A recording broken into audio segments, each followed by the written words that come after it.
Okay, so yeah, let's get started. So in order to understand RAGs, we need to know how RAG first came into the place, what were the challenges and issues that AI developers community was facing earlier. And RAG is basically solving a problem that was faced earlier by using the LLMs. So we'll discuss more over this.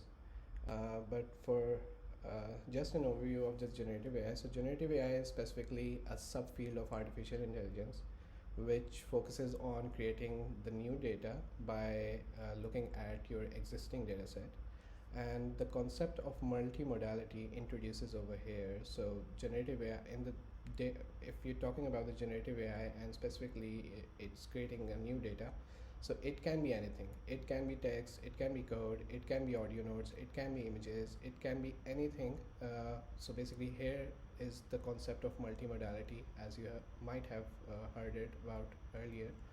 So yeah, so generative AI models that are in the AI industry, they are basically trained on massive data sets.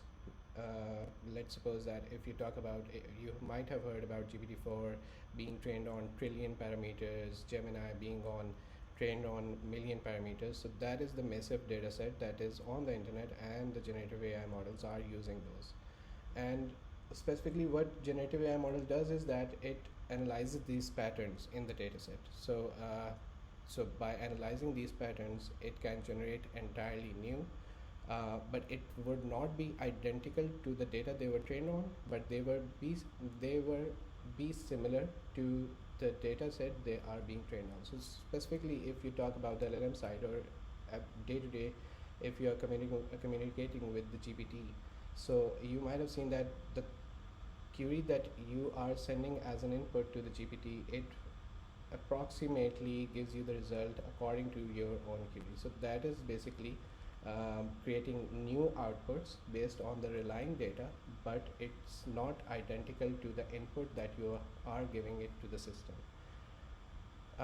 Creativity of generative AI is basically, you have seen that day-to-day tasks, if you are a software engineer or if you belong to any other community and you are working specifically with some use cases that allows you to use the GPT model. So over here I have quoted an example of Gemini, which can be used basically to do everything day-to-day tasks. It can basically write your codes. It can also engage in human-like conversations with you, and it basically generates the natural language. So basically reducing the line between the machine generated text and between the human. And basically this Gemini or GPT, they are specifically the generative AI models which are on the, I would say, NLP side, but there is another whole world of generative AI specifically in the image generation side. So you might have heard about diffusion models, DAL-E, which are the models which can generate images using your textual descriptions or the query or the prompt that you are sending it to your system. So if we talk about the large language models, as you might have come across this concept a lot of times, so large language models are the form of generative AI that basically leverages the deep learning technologies or techniques in order to process or generate text.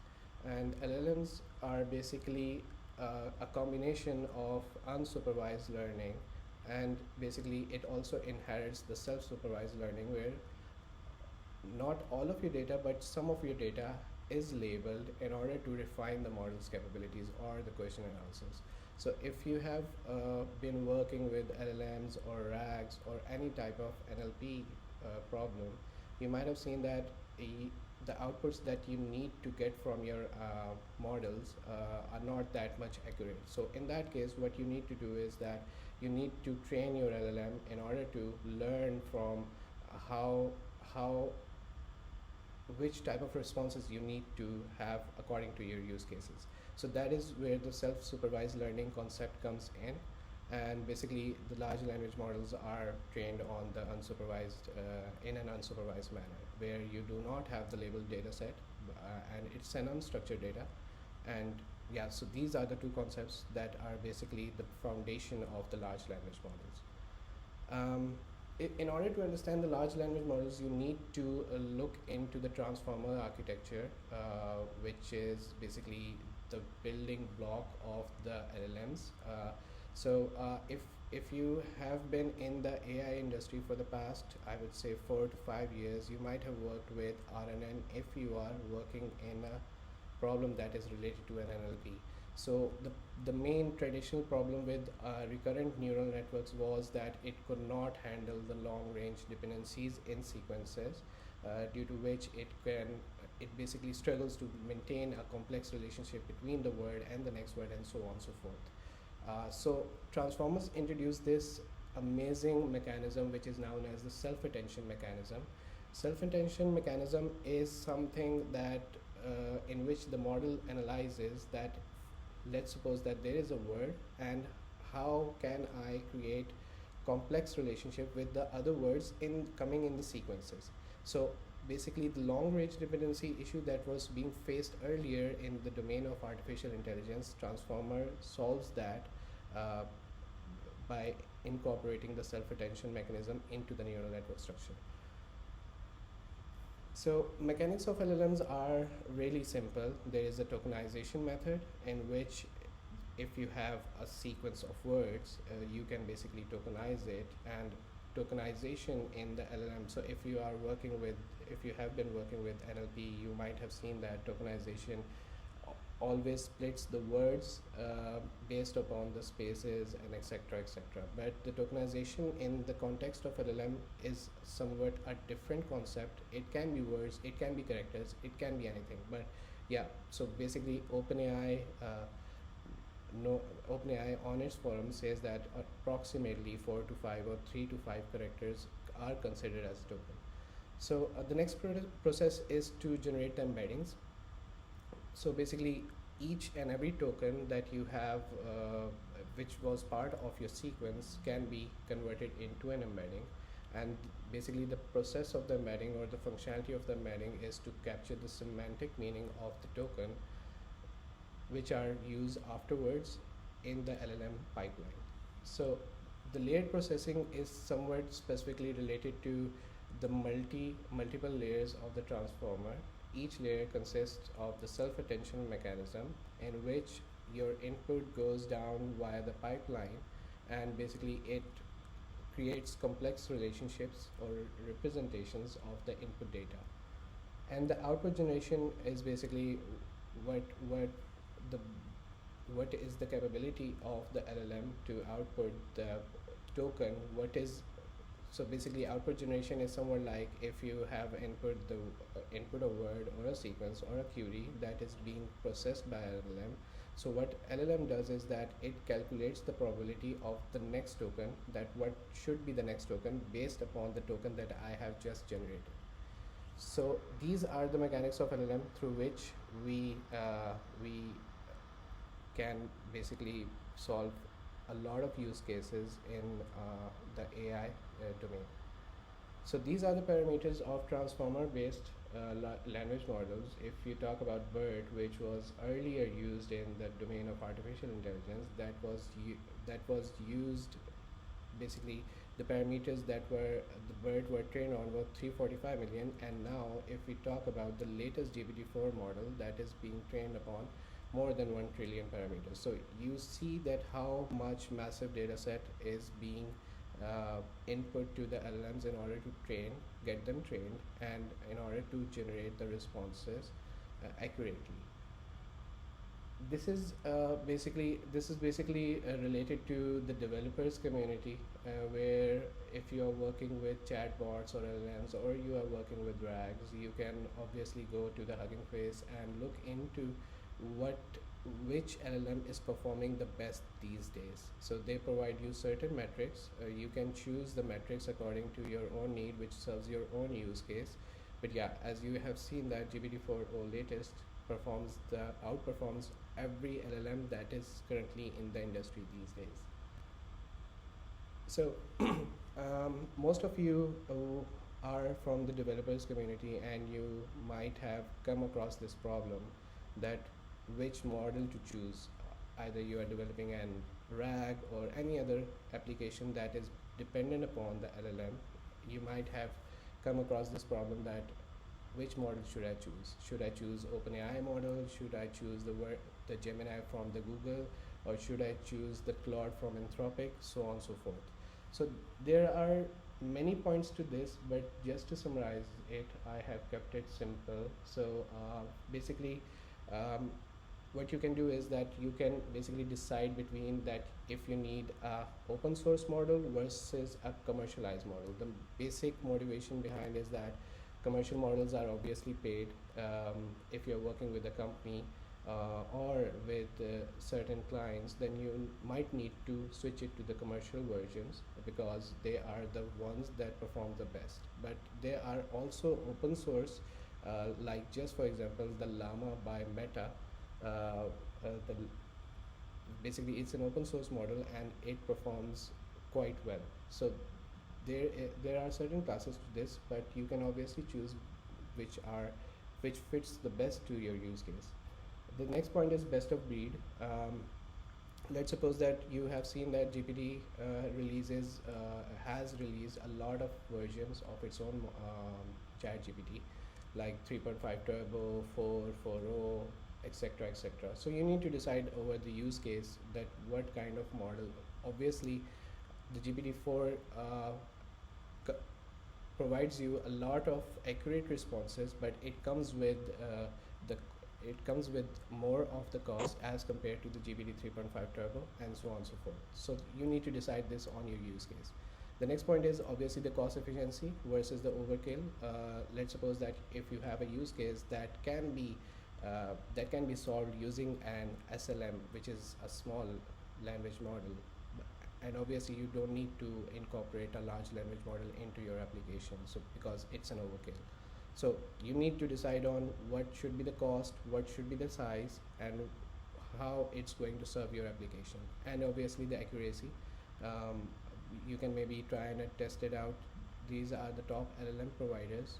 You can obviously incorporate each LLM into your application, and then maybe you can look into how it's performing well according to the use case that you need to provide to your client or incorporate into your projects.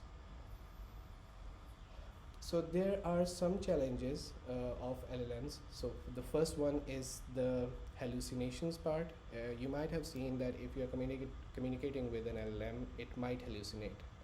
So there is a temperature variable in the LLM which can basically generalize, or you don't need to generalize, or you can generalize, but there is obviously a factor of hallucination in your LLMs. And there are these bias concerns as well, because the training data being served as an input to your LLM contains the data from all over the world, so it can be biased as well. The computational and environmental costs, obviously you need to so this is the most important point while you are working with LLMs. So you need to look into the cost that is being incorporated as a computational perspective, but also as an environmental perspective. But we are going to discuss more about this into the next slide. And there is this model explainability, which basically lets you know how the LLMs to understand how they make decisions. So these are the points, and obviously data privacy and security, which is basically the concern that if you do not need to input your sensitive data into the LLM, then you might need to work with the open source and deploy it on the on-premises in case you need to keep the data privacy and security in concern. So these are some interesting facts that I was talking about, the environmental issues that are being caused using the LLMs these days. So if you look into this, GPT-4, according to the unconfirmed sources, was trained about 25,000 NVIDIA A100 GPUs for a duration of 90 to 200 days. Now that's huge. Now let's suppose that if you need to train a model, specifically in the LLM side. So this is the point where RAG came in. This is just the one point where RAG came in. There are a lot of points to this as well, but this is specifically because every person does not have the computational or cost to train in order to train the GPTs or in order to train your LLM. So these are some facts.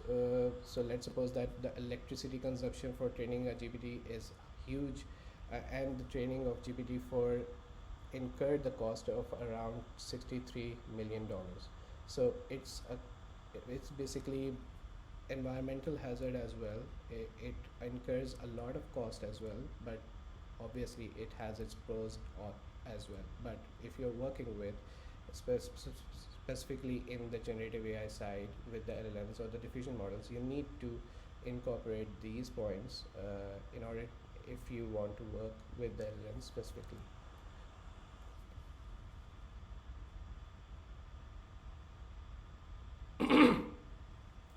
So yeah, so let's talk about RAG, which is the basically the concern of today's session. So RAG basically is a framework that incorporates your external knowledge database and with your large language models to give you accurate responses. So let's suppose that you have this, you have you are working with the banking sector and you have these financial documents. So if we neglect the fact that LLMs are in the industry, so what you will do is that you will go one by one through each document and extract all the key information, and then you might extract some more information out of it, and basically you will eventually reach to the output that you need. But what LLM does is that you can obviously input those documents into the LLM, and you can obviously query the LLM to let's suppose that you can say LLM that, hey, I need the key information from these documents, can you extract that for me or anything else? So what it can do is that it will extract the key information based upon the structure of your document and the data and the underlying data between the LLM. But what happens is that if you have, let's suppose, 10,000 documents that you need to input into your LLM, how will you do that? So it's going to be a time-taking process. It's going to be a lengthy process. But obviously, what you can do is that you can fine-tune LLM.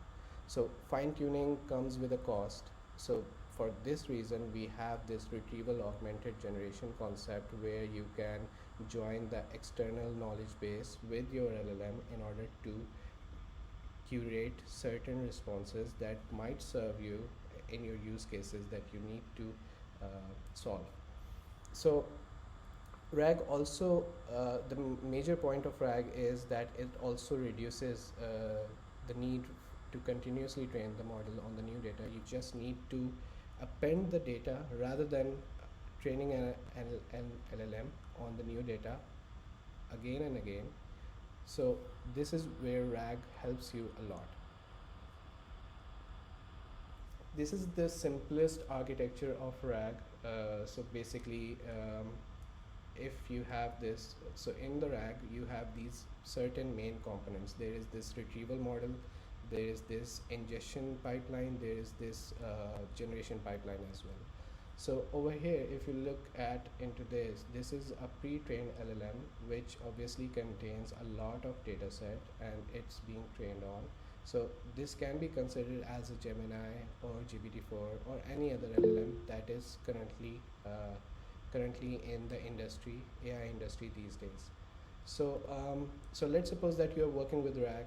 So this is a user which needs to interact with the documents. So where are your documents? Those come over here. So this is the knowledge base that you have integrated into your architecture, which serves as the foundation of the queries that you need to be answered. So this is the knowledge base. So all of your, so if you're working with the banking sector, you have these financial documents.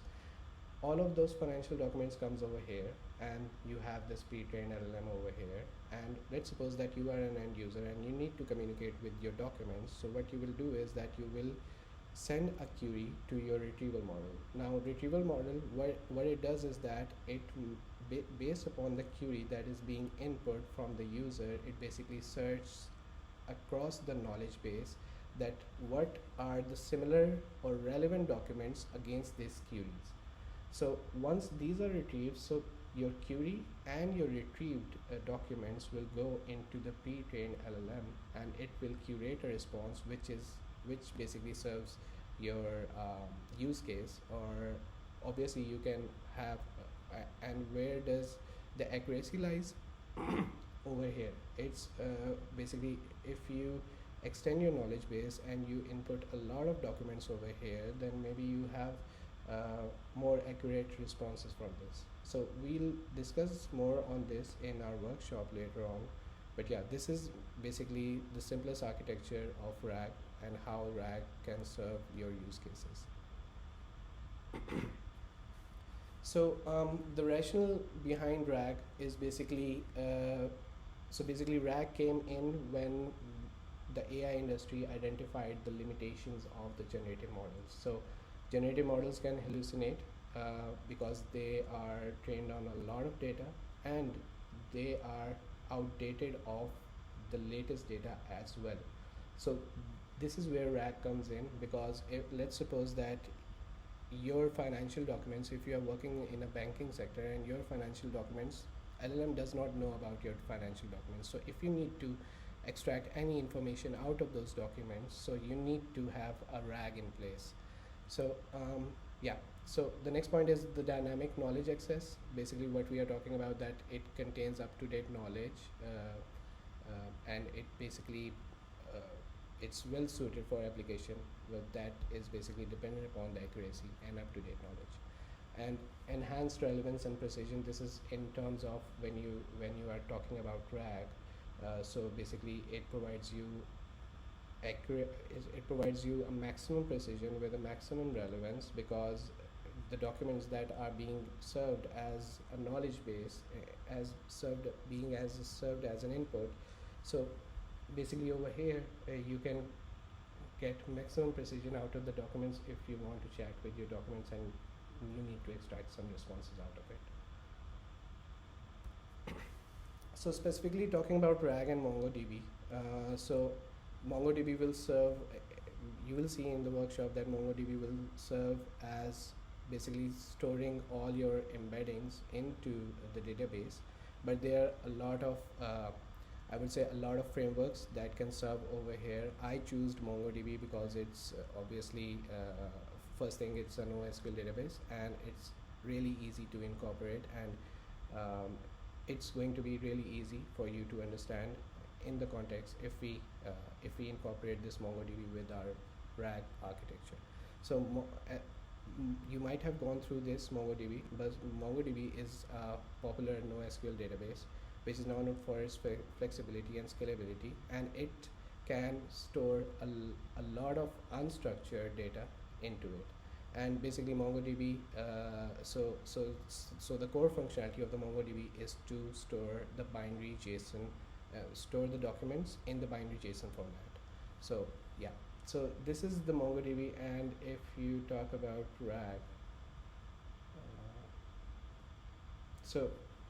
so in today's workshop we are going to see how RAG can be incorporated, can be developed using Gemma and MongoDB. So let's suppose that this is the user that needs to communicate with a RAG system. So over here you see that this is a user query which goes into your embedding model, and this embedding model could be from anything. It can be from either the sentence transformer or from Hugging Face or etc, etc. Over here is the data loading component, which basically extracts data from a lot of web pages or APIs, and basically it goes into the data preparation node where the pre-processing or splitting or chunking is done. And it then goes into the embedding model where it basically converts all of the tokens into the embeddings to capture the semantic meaning, and then the embedding plus the metadata that was received by this goes into your vector database, which is for now is MongoDB, but obviously you can either incorporate files or Qdrant or etc. Stuff like that. And over here is the large language model, which is basically the Gemma or GPT. So once all of the relevant documents are retrieved against your query from the vector database, that goes combined in combination to the large language model, and then the LLM curates a response that serves your use case. So let's start with the workshop. These are the references through which I used in order to create this notebook. So just give me a second. I'll share my screen again.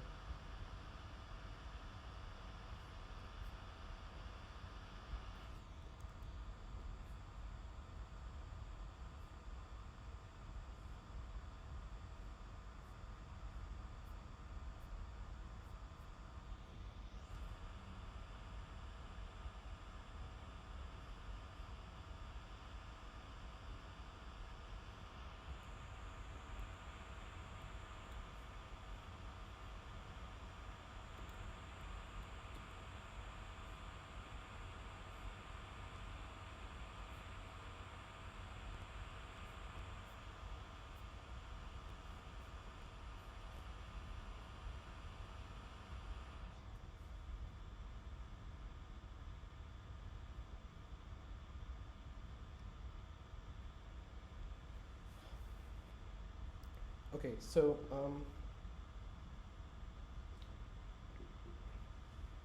this is basically the notebook that I prepared in order to understand RAG and how it can be implemented in order to serve your use cases.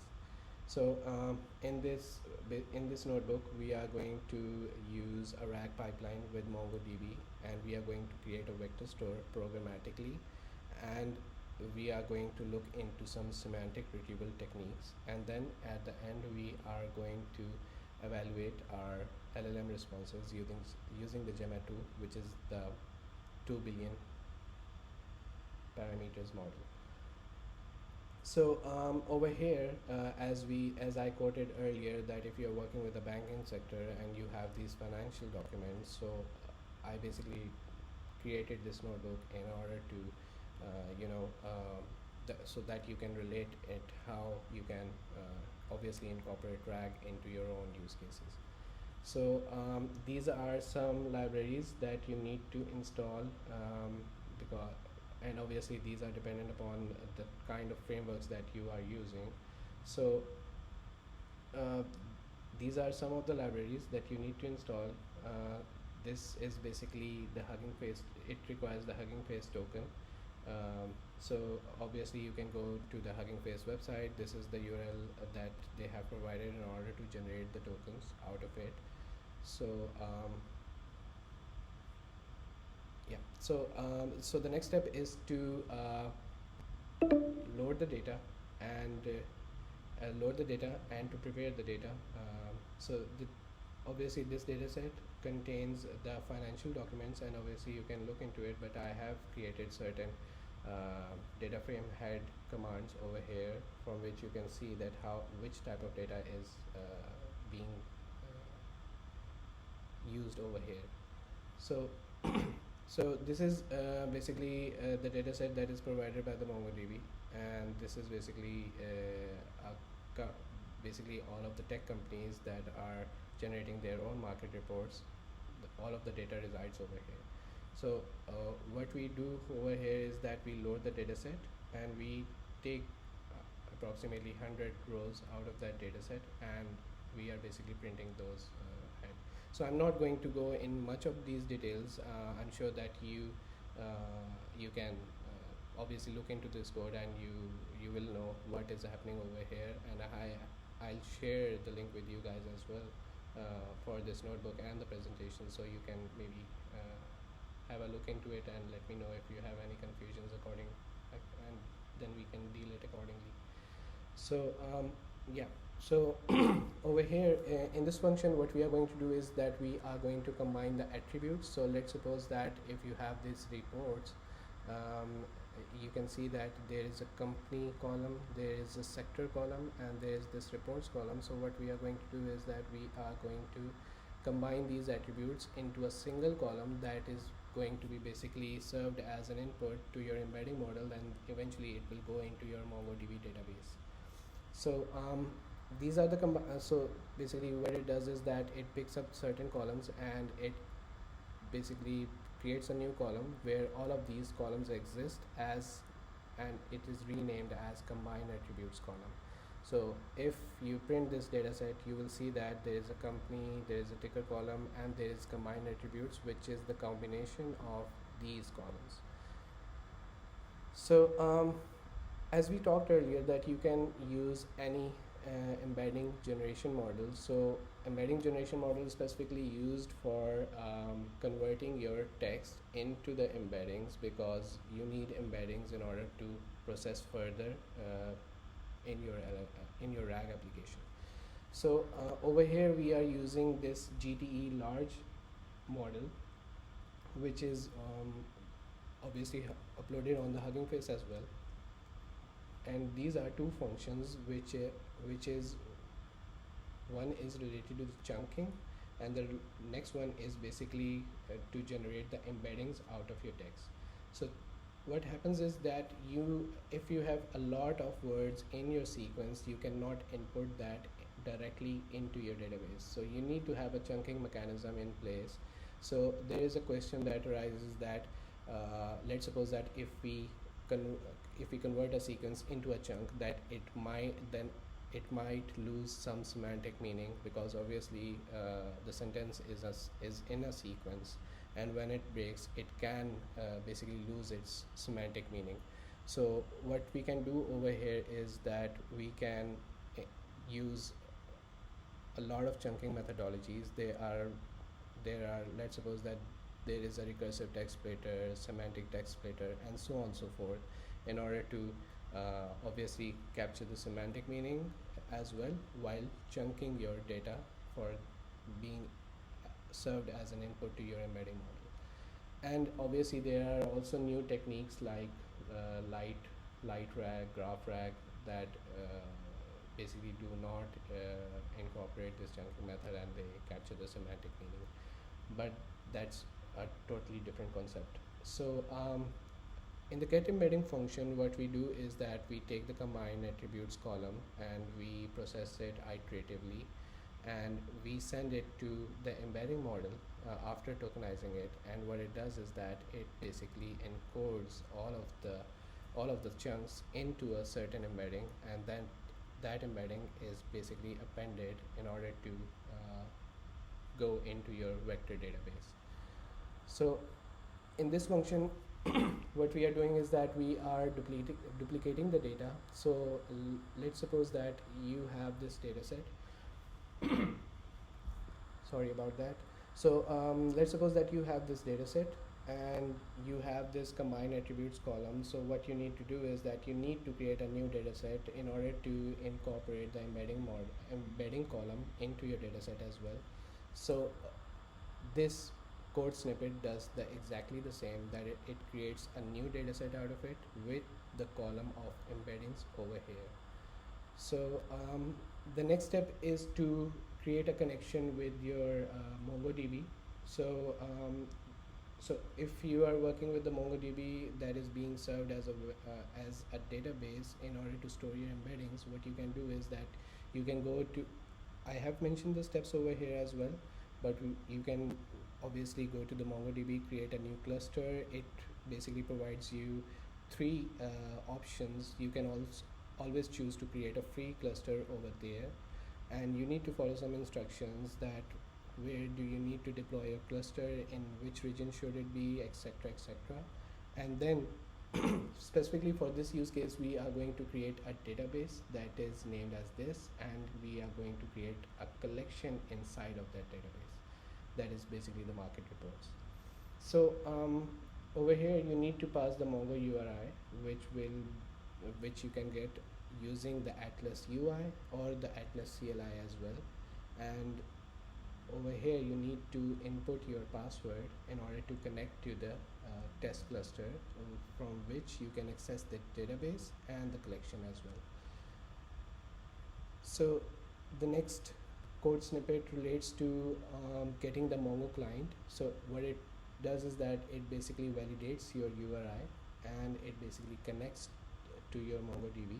If the URI is correctly configured and basically your MongoDB is accessible from the IP that you are trying to access, then it will be a successful connection. Otherwise it's going to be an unsuccessful connection. So this cell basically what it does is that if there are any records in your collection, it would delete it and it would recreate a new collection. Then maybe obviously you can use it afterwards. So over here we are going to ingest our data. So there are, in the world of RAG or LLMs, there are these specific vector stores. So obviously every cloud provider has its own vector storage. So for example, at Mobiz, I'm working with the Azure cloud infrastructure, and Azure provides a Azure vector search where you can store the embeddings and all the relevant metadata in order to which can serve as a building block of your RAG application. But over here we are not going to use any cloud provider. What we are going to do is that we are going to create a vector search vector index programmatically, and it's not going to be deployed anywhere or etc., but it's going to basically it's going to serve as a component between in between your RAG architecture. So these are the vector search index definition. If you are working with RAG, you might have looked into these because these are the types of fields that are being stored into your vector database. So so the next part is the retrieval part. So let's suppose that you have this vector search incorporated. So what vector search is, let's suppose that you are a user which is going to communicate with your documents. So in order to communicate with your documents, vector search is the most necessary component, because once your query is going as an input into your model, then vector search comes in that place where you need to calculate a similarity between your query and your existing knowledge database. So over here it does the same, that it basically takes an input of a user query and it generates an embedding, and it basically creates a pipeline where it would try to calculate a similarity between the user query and the existing documents that are into your database.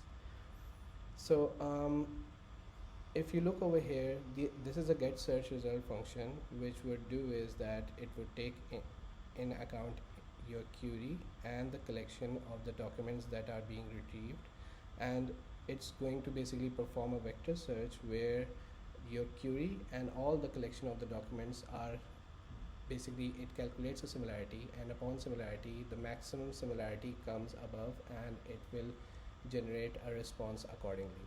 So let's suppose that we can ask any question, but just to keep it concise, I have created this query that select a company from the provider information, etc., etc., and that would go into your get search result with the collection of your knowledge database.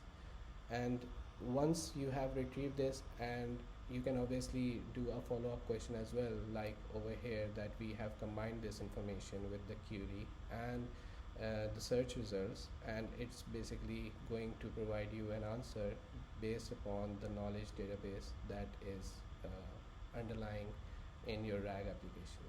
So this is how you can basically create a RAG using these components, and it's obviously easy, but there are more once you start dealing with RAGs and everything, there is a whole world to it. So yeah, so the next step is to so this is specifically for so once you have developed a RAG application, you need to evaluate as well. So what you can do is that you can load any open source model. For purpose, I have used Gemma in order to extract the model responses. Over here, what it does is that it basically extracts the model responses dependent upon the query that was being asked from the RAG application also. So what it does is that it basically creates an answer based upon its own knowledge, and this is not basically related to the financial documents that were being served as a knowledge base in your RAG application.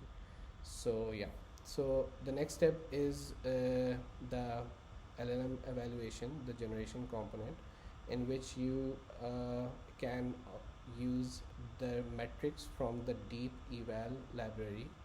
There are a lot of relevancy metrics or upon which you can test your RAGs or LLMs. But yeah, for that purpose, I have used answer relevancy metric. Over here, what it's going to do is that it's going to take account in your query and the LLM output, and it's going to basically provide you that how much accurate your RAG response was. So yeah, this was pretty much about it. This is basically how you can develop RAGs and how you can leverage RAGs into your applications. Yeah. So yeah, this was today's session, and feel free to ask any questions. Obviously, you can always reach out to me on LinkedIn as well. But yeah, feel free to ask any questions.